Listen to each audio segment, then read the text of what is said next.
Bom dia, boa tarde, boa noite, sejam bem-vindos a mais um vídeo aqui no canal. Eu me chamo Abner e no vídeo de hoje nós iremos continuar com a nossa leitura da Bíblia e hoje é o capítulo 4 de Apocalipse de João.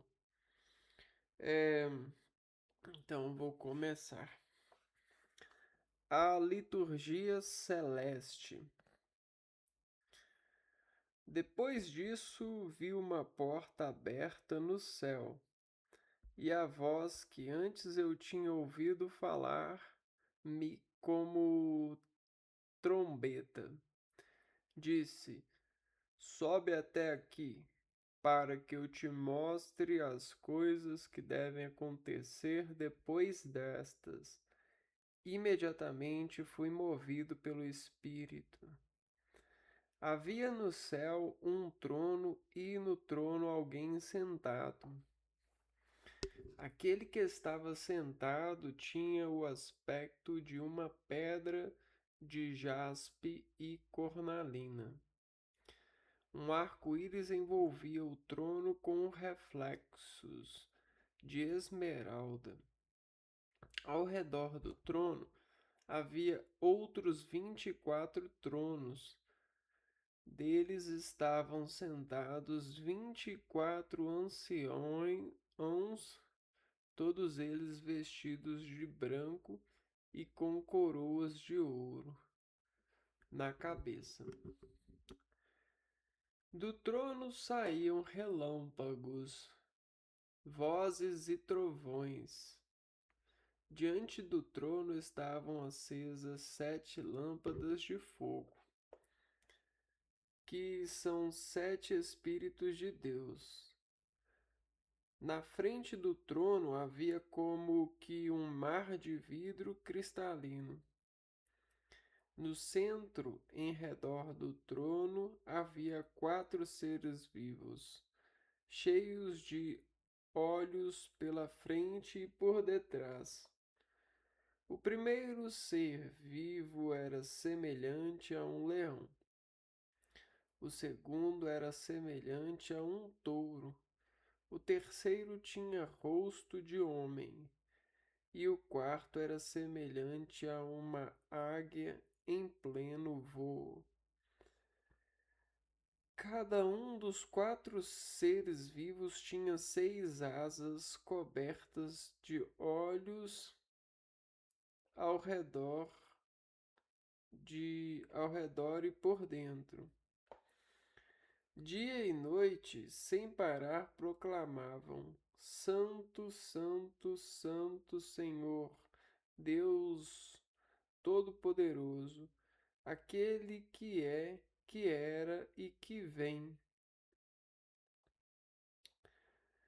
Os seres vivos davam glória, honra e ação de graças ao que estava sentado no trono e que vive para sempre.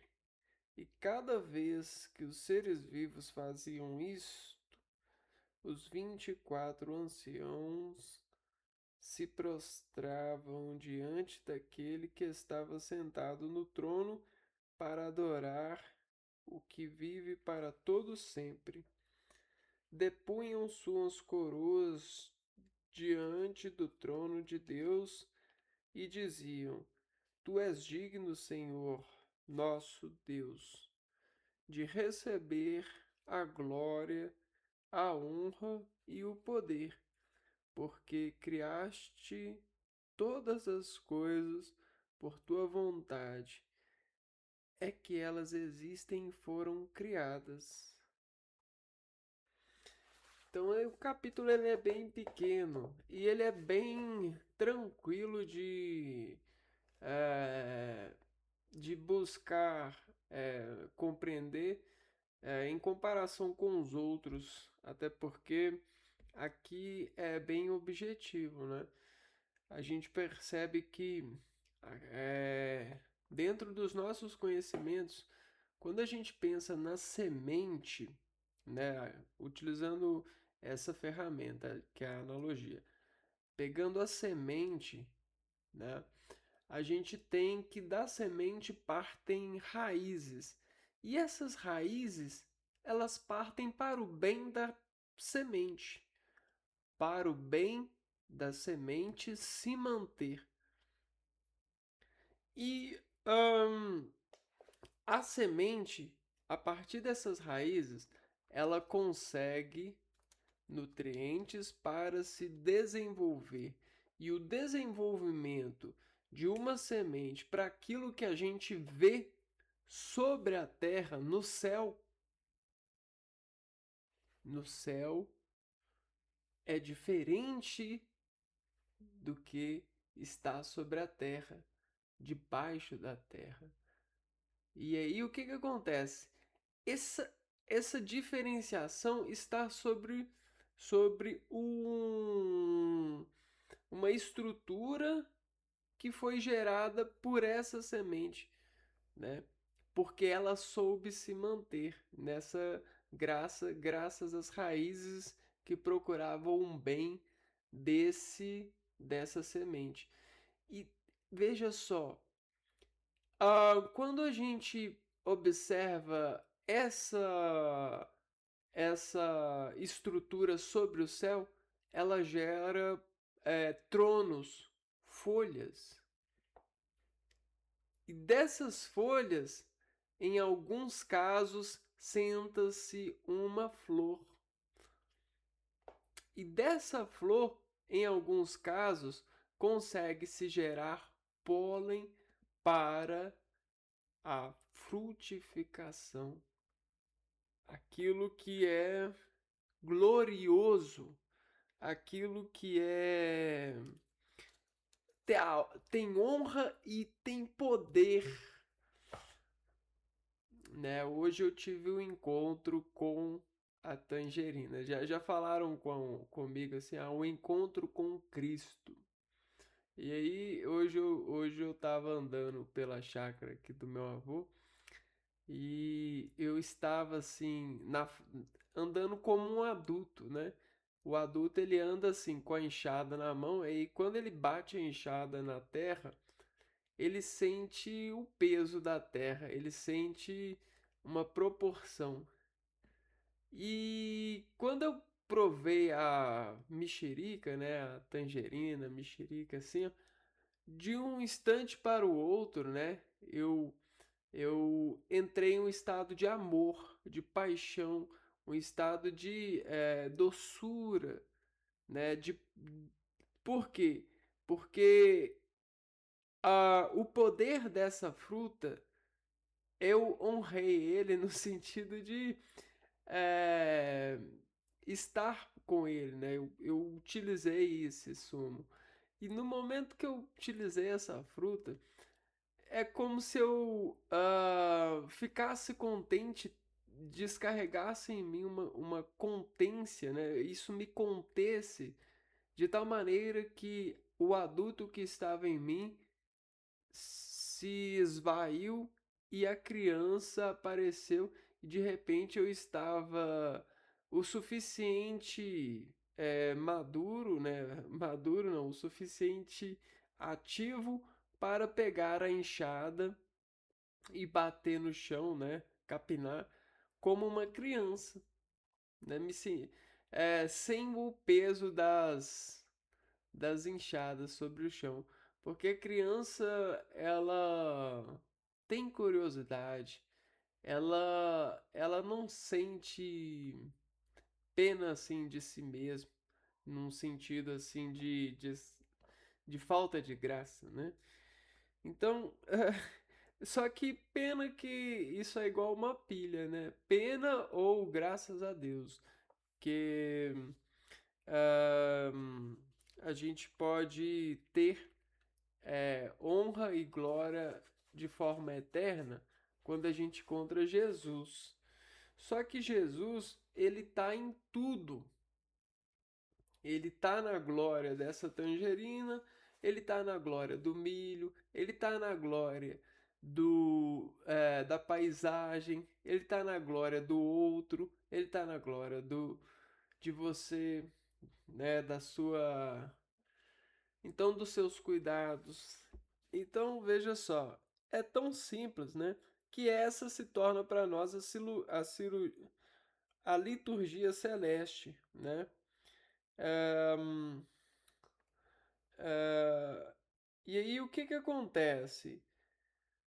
Quando a gente fala dessa voz no céu que fala como trombeta celeste, é como se você tivesse sempre em contato com várias vozes. O que que seria uma voz? A voz é um dado de descrição, é um código de linguagem, né? É um código que é interpretado pelo ser. Então existem as vozes das plantas, existem as vozes dos animais e existem as vozes que os seres humanos vêm formatando ao longo dos anos para o bem do ser humano. Então existe até mesmo uma eleição de vozes. Isso pode ser dado uma analogia de genética, né? Porque a gente procura falar o mais bem possível. Até porque falar bem traz o bem à tona, né? E quando a gente pratica o bem à tona, à tona, à tona, a voz, ela consegue dizer que algo está caindo de bem. Como um instrumento de detecção, como por exemplo, um instrumento de medida, semelhante ao o instrumento que mostra a escala de temperatura em nós, né, o termômetro, semelhante a isso.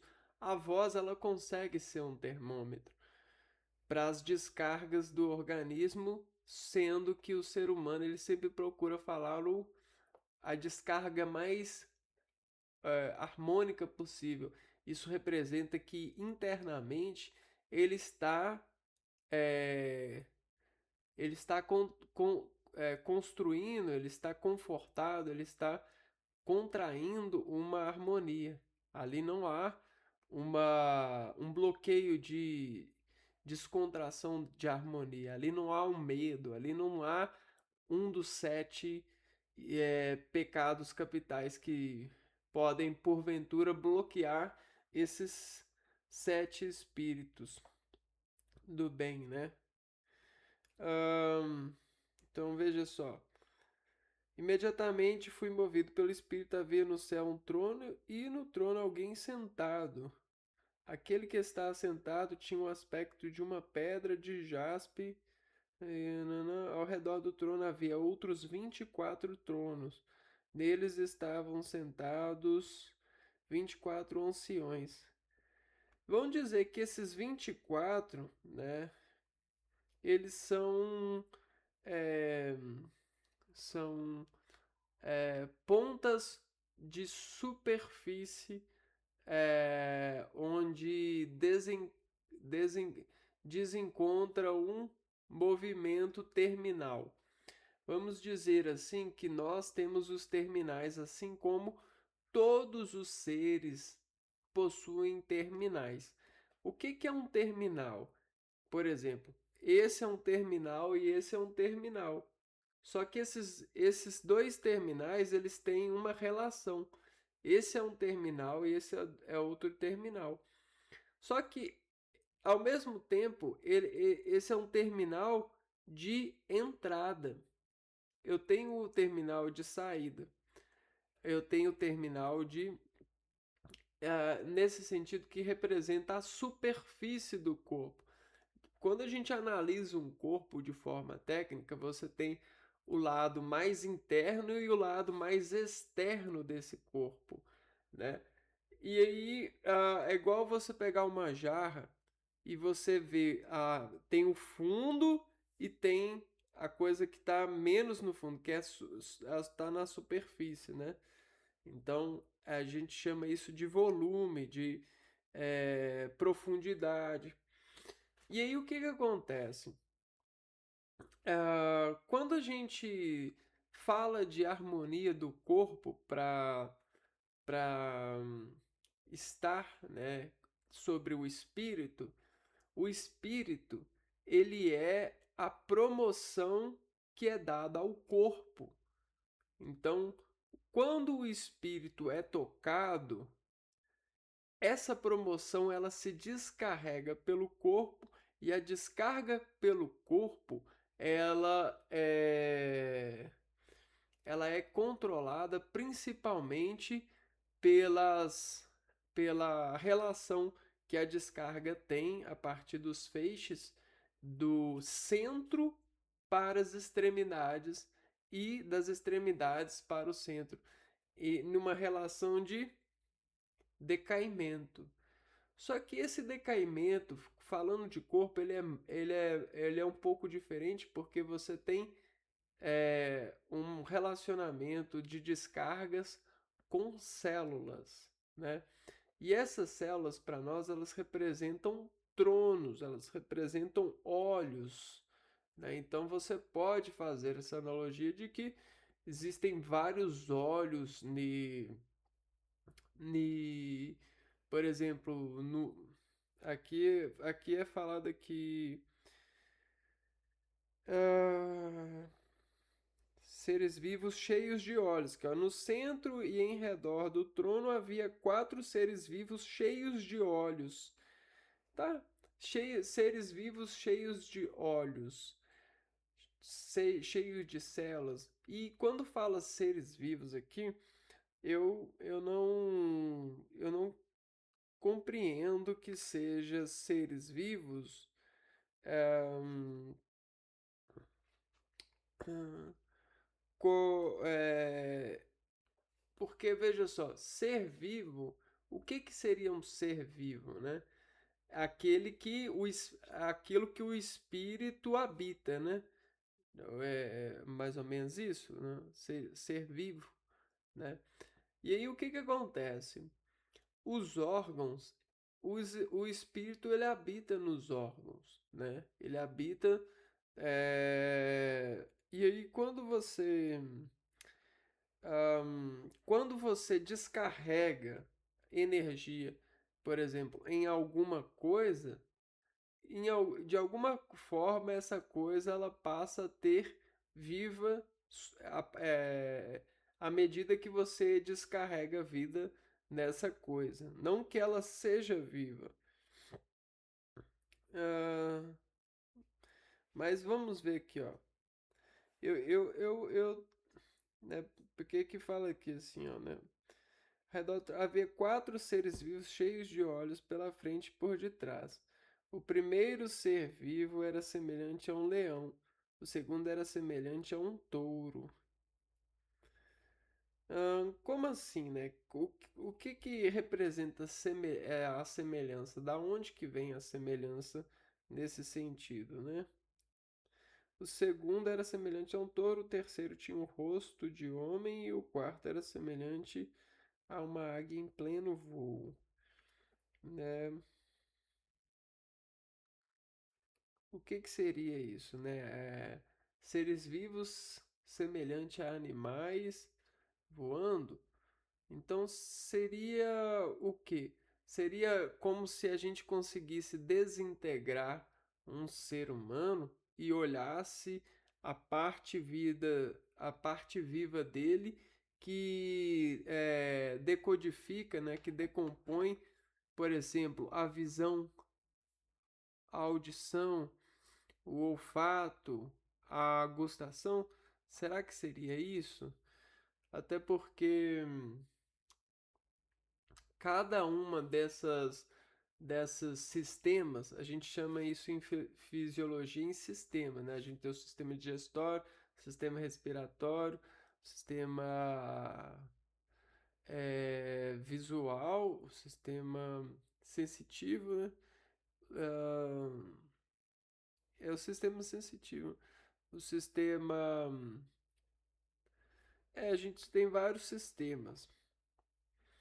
É, e aí, nesses sistemas, quando existe essa composição e você tem você consegue isolar cada, cada relacionamento de um sistema, né? Porque, por exemplo, você tapa os olhos de alguém, mas esse alguém ele ainda continua tendo uma superfície de contato com o mundo.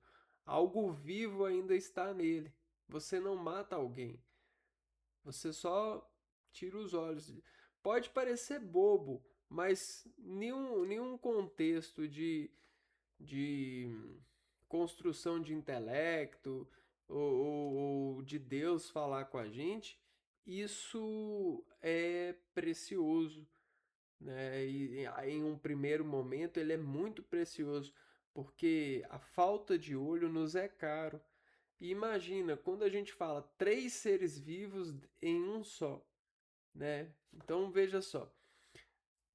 É, isso é legal porque quando você coloca, você só escuta, você não tem noção do que está fazendo barulho, mas você pode coletar noções a partir do visual correlacionado com aquilo que faz barulho e você encontra um encadeamento de acontecimentos, né? Você bate, escuta o barulho e vê bater, né? Então você junta essas duas coisas e faz uma única oração, né? Você faz um casamento entre esses dois acontecimentos e isso te formata, né? Você agora é uma nova pessoa porque você conhece uma nova realidade. De alguma forma isso te formata, porque agora, quando você fechar os olhos e escutar o mesmo barulho que você viu de olhos abertos, você vai correlacionar esse barulho com a imagem que você consegue alucinar, que você consegue imaginar. Então isso é um barato, né? Isso é muito doido. E aí o que que acontece? Cada um dos seres vivos tinha 6 asas cobertas de olhos ao redor e por dentro. Coberta de olhos, asas, para nós pode ser um código, né? Asas é, seria talvez tem sistemas de memórias, tem bancos de dados de memória, tem papiros com escrita, sabem escrever, é, porque se você ter vários olhos, você, por exemplo, você pode estar casado com alguém e você considerar que você tem 4 olhos, porque você pede alguém para olhar para você para lá e enquanto você olha para cá, entendeu? De alguma forma isso faz um sentido. Não estou dizendo que é o sentido literário aqui do texto, mas faz sentido, né? Se você é um rei e você tem vários servos, você pode falar assim, olha, eu quero que vocês fiquem olhando para lá, para lá, para lá e anotem de alguma forma que quando eu perguntar para vocês, vocês saibam me dizer o que os seus olhos viram. Vocês anotem a visão, né? Então isso é ter olhos, né? Ou manter olhos, né? E aí quando fala de asas, de alguma forma isso me remete a olhar do alto. O que que o ser humano olha do alto geralmente é um papel, é uma ação, né? Na verdade, ele olha tudo do alto, né? Só que quando a gente estabelece asa na oração aqui, ela submete algo que é mais poderoso do que isso, talvez, né? Seres vivos tinham 6 asas cobertas de olhos e ao redor e por dentro. Dia e noite, sem parar, proclamavam: Santo, Santo, Santo, Senhor Deus Todo-Poderoso, aquele que é e que era e que vem. Então, talvez esses eram as, os escritores de alguma memória que seria utilizada como uma oferenda para a salvação. Por que que uma memória pode ser utilizada como oferenda para a salvação? Porque uma memória ela pode guiar a partir das contas a aquilo que pode ser feito para salvar a maioria, como por exemplo a instalação, né, ou a criação de alguma coisa que guie as pessoas a, ao temor, à conduta. Então isso faz muito sentido. Se você olhar de uma maneira mais hum, humilde no sentido do passado, né? Onde não tinha as tecnologias. Então isso é para que aos seres vivos davam glória, honra e ação de graças ao que estava sentado no trono e que vive para sempre. Então é como se fosse um juiz, né? O juiz, por exemplo, lá do vôlei, ele fica meio que sentado sobre a rede. Por quê? Porque ali é uma localização que deve ter muita orientação de acontecimentos para poder dizer se existe ponto ou não sobre os acontecimentos que podem ser escritos, né? Podem ser vistos daquela posição. Então, esse é um juiz. Aquele que é o juiz, ele merece honra e glória, né? Nesse sentido, por quê? Porque ele consegue garantir a integridade do costume, ele consegue garantir a segurança, até porque existe a punidade a partir dele. É ele que vai determinar quem vai sair impune e quem vai ser punido. E isso é muito bom para aqueles que habitam no, na, na vida, né? No cumprimento. Ó, dispõe de suas coroas diante do trono de Deus, dizendo: Tu és digno, Senhor nosso Deus, de receber a glória, a honra e o poder, porque criaste todas as coisas. E aí eu volto aqui, né? Imagina que eu fiz várias analogias e vou voltar para a primeira, né? Vamos dizer que sobreviver é um jogo, né? E você joga com você mesmo, tentando cada dia fazer um ponto novo, um ponto que te faça dormir e pensar em retornar a esse ponto até que esse ponto te leve a um outro ponto e você se sinta ganhando por lutar pela vida e não estar em luto ou não ser luto para uma vida, né? Então você vai correndo atrás desses pontos, faz as suas estratégias, pensa em estratégias e uma das vitórias mais comemorativas de um jogador, de um ser vivo, é encontrar o seu par perfeito, aquele que sabe jogar com você ou que quer se render para jogar tanto com você que vocês dois vão jogar um jogo é, uh, de par perfeito. Vocês dois vão ter quatro olhos, dois narizes, né? Ou quatro. É, uh, esqueci o nome. Duas bocas.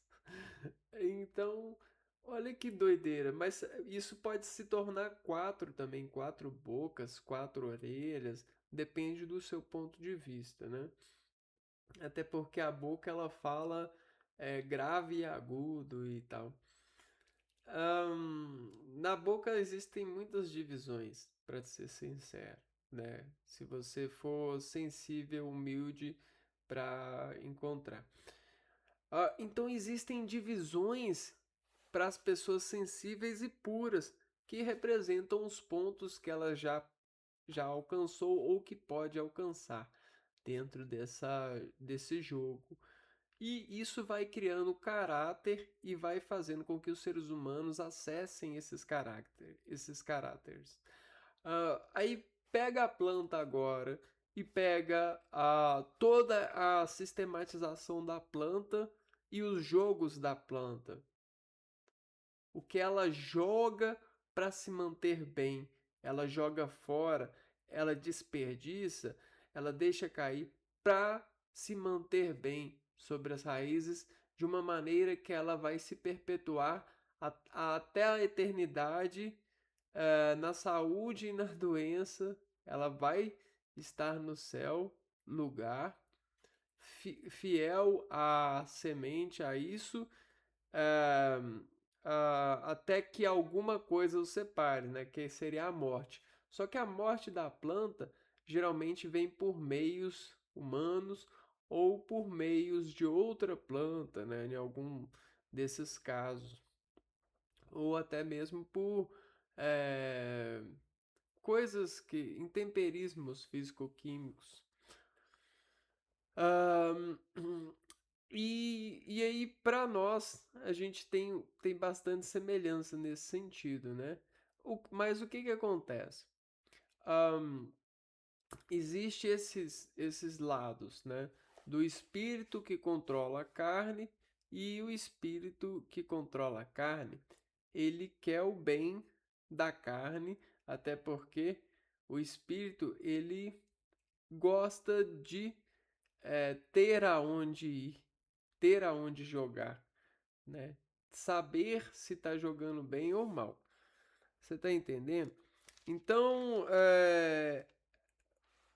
a, a, li- essas liturgias, a liturgia celeste, essa liturgia dos nada mais é, na minha opinião, do que o espírito e o e essas leituras de campo, pensando no bem-estar desse corpo, enquanto a gente tem habilidade de habitar em espírito e confiar no espírito, é, levando ele a esse coordenar é, esse corpo, buscando as eleições que o corpo pode fazer dentro dos riscos que são encontrados no dia a dia, né? Mas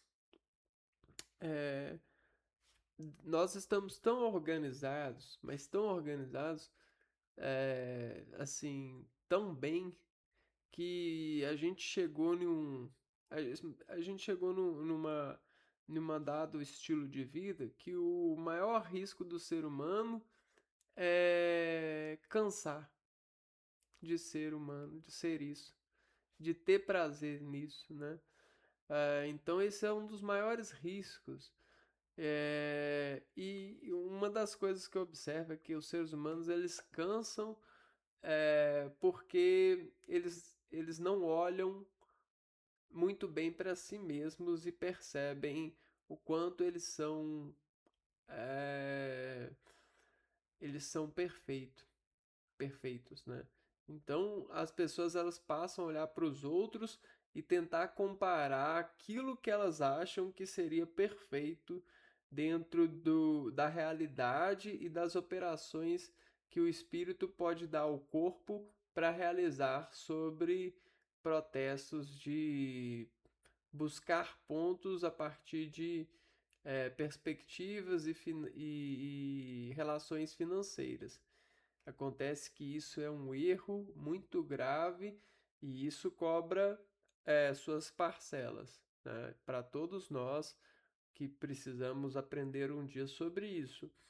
Porque quando você olhar para si mesmo de uma maneira bem estável, né, você verás que você verá que você é perfeito. É perfeito, é rico olhar, poder cheirar, poder pensar, poder unir relações de sentimento, poder cada dia conquistar um ponto novo. Isso é rico, tão rico que você começa a pensar duas vezes antes de encarar qualquer obstáculo que não vale a pena de uma maneira assim.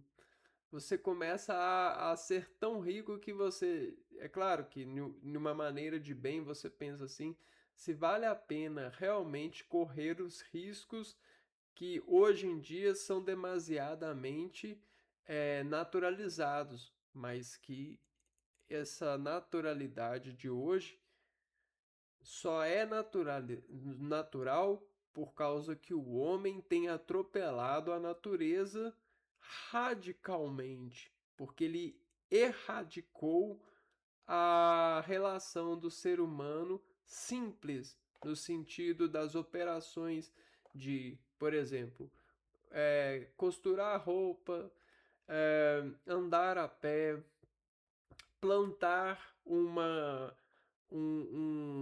tempero, plantar um legume. O homem ele radicou isso de uma maneira tão confusa, tão, de certa forma,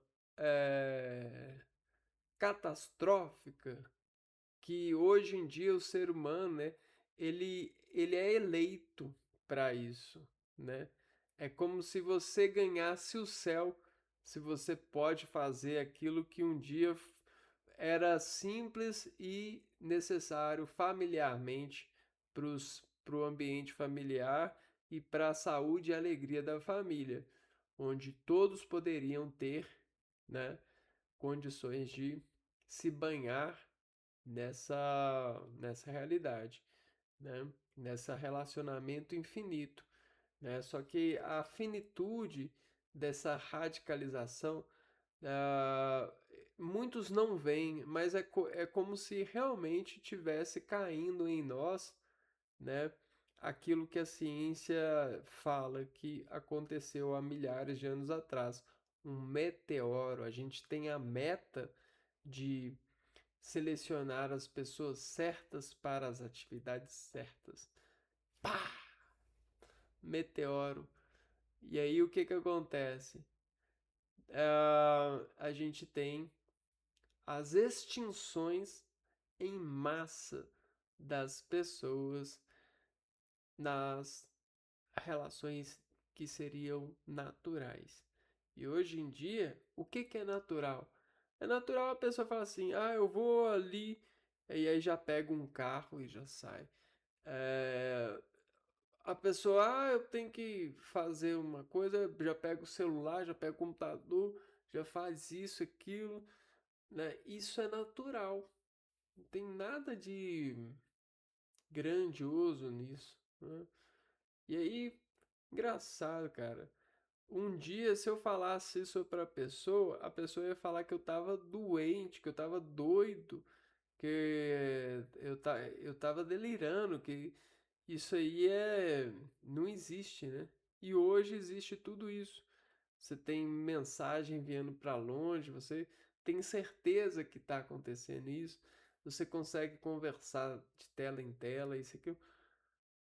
E isso um dia foi alucinante para as pessoas e foi desnecessário, entendeu? Não foi corruptível, não foi uma necessidade. Hoje em dia, se você ameaça tirar a internet de alguém, de alguma ameaça alguma coisa relacionada ao ser humano com a energia elétrica,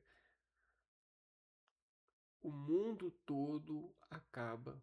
Acontece, nossa, acontece uma extinção em massa. Mais da metade da população, julgo eu, morre em poucos anos. O médico não sabe mais ser médico sem energia elétrica. O advogado ele não sabe advogar. O engenheiro não sabe fazer conta sem energia elétrica. O, o pai e a mãe não sabem ser pais sem energia elétrica, sem a televisão, sem os influenciadores. Ah, o filho não sabe ser filho, ele não sabe qual que é o lugar dele sem energia elétrica. Então, você pensa o quanto a gente está frágil hoje em dia e muitos acham que a gente está é, poderoso, que nós temos o poder, até mesmo de ir para Marte. E que Marte? Como assim, né? Se você não tiver energia elétrica, você não vai para lugar nenhum, cara. Você nem faz conta. Nem sai de casa.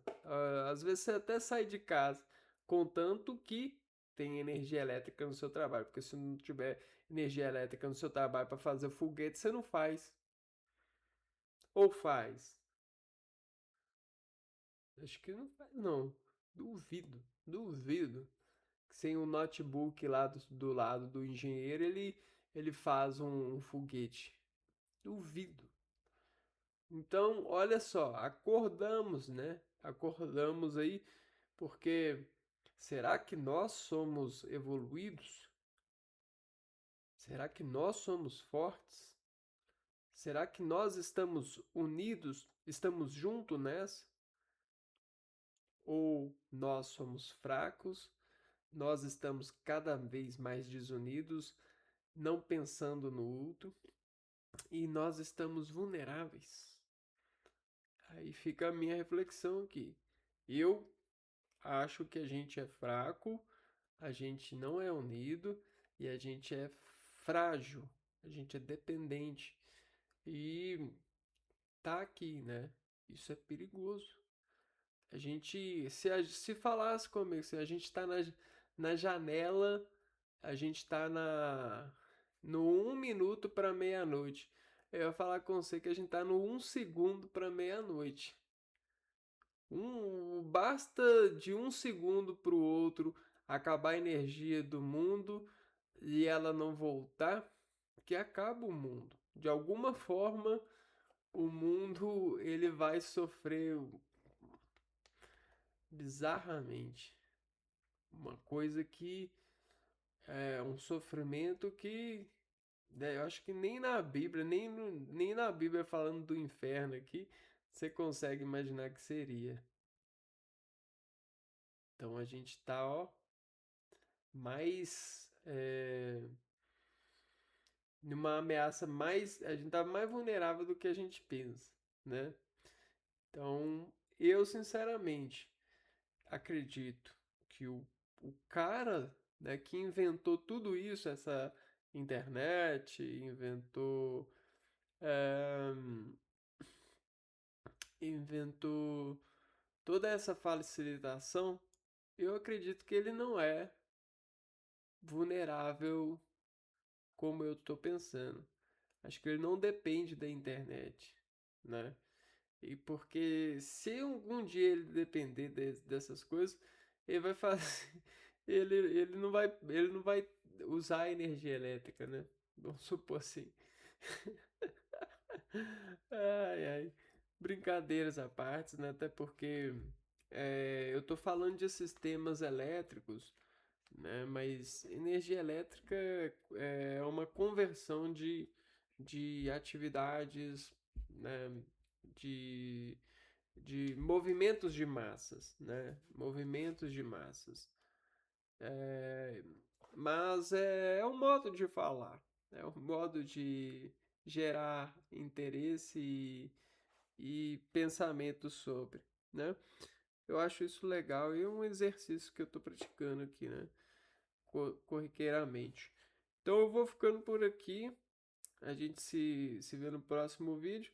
E o legal de hoje é que o legal mesmo é ver, é olhar para um lado mais simples, né? Toda essa mensagem, que é o lado pessoal, liturgia celeste, que a gente acaba chegando numa intenção que, que gera-se uma adequação positiva, né?